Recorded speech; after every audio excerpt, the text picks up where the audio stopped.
Hello, Stoney fam. Welcome back to another episode. I was just choking on a nice bowl of some Prayers Glue number 12. I'd never tried this particular strain before until now, and I'm really digging it so far, guys. I really like this one. So that's what I'm starting my day with. Or rather, I've already been smoking and I've been up for a bit. So that's what my day's been started with, rather. Anyway, so we're going to be talking about one of my favorite strains. Everybody's pretty much know about this. Everybody knows about the strain, whether it be even if you consume cannabis. Even if you don't consume cannabis, you might know about the strain pretty much because of the movie. So we're going to be talking about a very popular strain called Pineapple Express. And no, this strain did not originate from the movie. Seth Rogen did not come up with this. Did not come up with the strain. Neither did James Franco. But it's definitely fitting for that movie. But this strain, some people believe that it originated from meteorology and meteorologists that believed that it was named after some natural occurrence that happened in Hawaii and like tropical regions around there, around those islands, causing torrential downfalls and numerous severe. I'm a little bit high, guys, so bear with me. Sorry about that. So all the severe climate going on there. And they believe it's named after the severity of these natural waterfalls that could result in drastic flooding and intense damages to the local facilities and the villages surrounding them.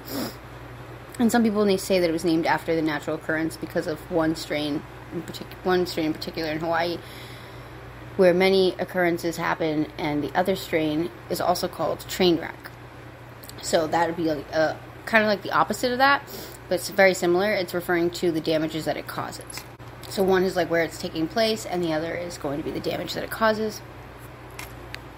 Another theory that people had believed, in what I talked about just a few seconds ago, people believe that it came from the famous movie Pineapple Express, which is Seth Rogen and James Franco. Very popular movie. If you've not seen it, you have to. It's hilarious, one. And two, a classic stoner movie.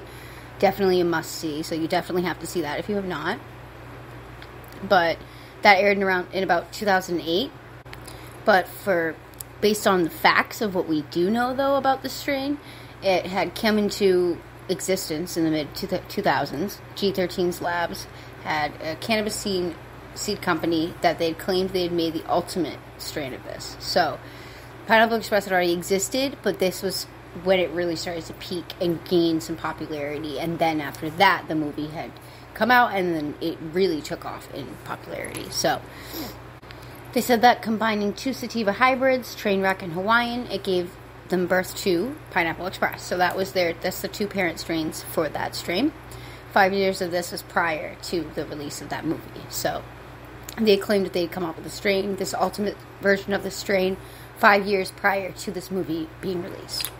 And going further, talking about the strain, it is a high THC strain, very potent, and it's a very sativa-leaning strain. So this is not going to be something that you'd want to consume probably in the nighttime.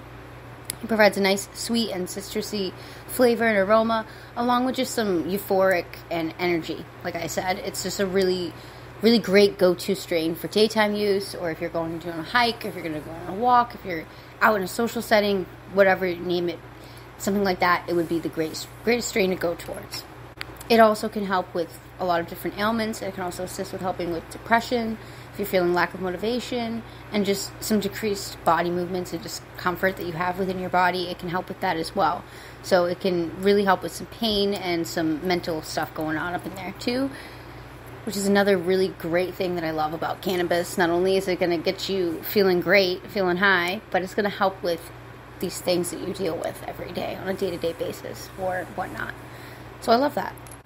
For me, and like many other people, found out about this strain from the movie. At the time, I don't think I had really known much about different strains and different names of them. I had a very lacking of knowledge in cannabis for a little bit of time until I started to learn more stuff and do my research myself and whatever, but I really did find out about the strain from the movie, and I didn't know anything about the strain from the movie because it doesn't really tell you anything about it besides it being the dopest dope he's ever smoked. It's pretty much one of the lines that James Franco says, which is, I believe, Saul, that's his character that he plays, that's what he says. And it is pretty great strain. I can agree with that statement, but it doesn't really go any further to explaining what it can help with or any of that other fun stuff. So really interesting to do your research and gain more knowledge and find out more about what strains you're consuming and kind of compare, take notes on what strains you like the most and which ones you dislike, or ones that you're not really so sure about, and maybe even go a step further and compare them to what it would be like smoking this strain inside by yourself, or if you are going out and doing things throughout the day. Compare what that's going to be like. Your site and setting is a huge factor in your consumption and your experience with that.